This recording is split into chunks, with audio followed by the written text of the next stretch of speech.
A flute, Miss Natalie? This is a special flute. It's a bamboo flute from Ghana, known as the atenteben.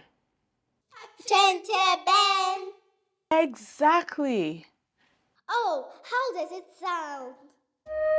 Oh, it has such a unique sound. Sounds so cool. I love that you use the word unique. This instrument was made popular by a wonderful composer and musician called Ephraim Amu. He was a musical genius. Let's find out more about Ephraim Amu. Yay! Ephraim Amu was born on September 13, 1899, in a town in the Volta region of Ghana. Dr. Amu grew up around creativity. His father, Stefano Amuyao, was a woodcarver, singer, and a drummer. Amu spent a lot of his time in his father's workshop. He started school when he was 7 years old. There, a teacher named Mr. Theodore Intem helped him discover his love for music. Ephraim Amu learned to play the organ and enjoyed his music theory lessons. He took many other classes at school, including agriculture, a subject he loved.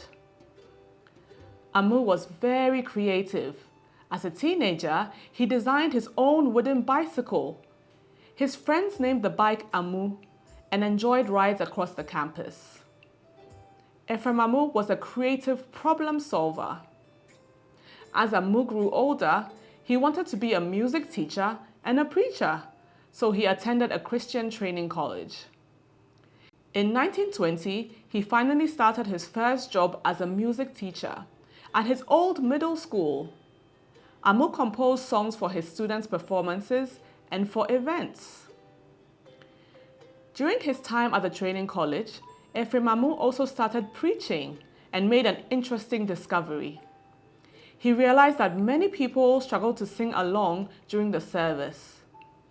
Even his father, who had a great voice, struggled to sing the English hymns. Amu decided to fix this by creating African-inspired hymns. That's how Amu started his life as a composer. He wanted to help people by creating songs they enjoyed and understood. Ephraim Amu loved Ghanaian culture. He loved to wear kente cloth and made sure his songs were written in local languages, like Twi and Ewe. In addition to his love for African culture, Amu was a practical man. He didn't want to wear suits like other preachers in Ghana's hot climate.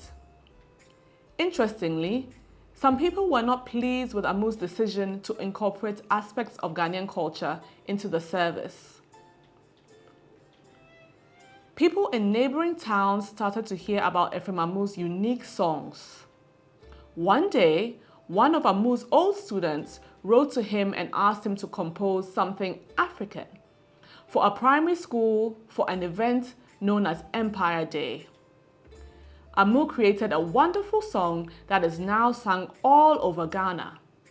Yenara Asasini. Ephraim Amu wanted the children to be great leaders and citizens. He made sure that the song encouraged children to think about Ghana as a priceless heritage.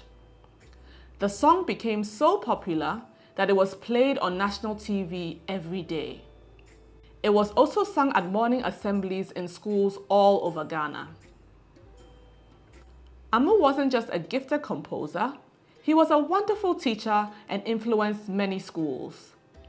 Throughout his life, he was focused on proudly representing Ghanaian culture. Years later, he introduced tribal nights at a Chimota school. This was a night where students from across the nation had the chance to wear their traditional clothes instead of uniforms. Amu believed that it was important for children to appreciate their culture. He also taught at universities and was invited by the University of Ghana to help set up the Institute of African Studies. At the university, Ephraim Amu dedicated his time to developing the bamboo flute known as the atenteben. At the time, not many songs used this instrument, but his research compositions, and creativity made it popular.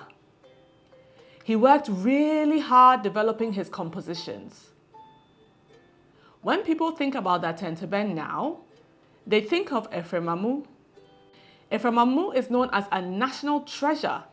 In 1994, a special concert was held at the National Theatre in Accra to celebrate his 95th birthday and all the wonderful things he had achieved as a Ghanaian composer, musician, educator, and preacher. He passed away at the age of 96. An image of Ephraim Amu can be found on Ghana's money from 2002 until 2006. Wow! Ephraim Amu was a great musician and composer. I like that he composed songs in the local languages like Tree and Ewe. And he also used our local instruments like the Tenteben. I like that he was creative. He wasn't just a musician. He could also make cool things with wood, like the bicycle.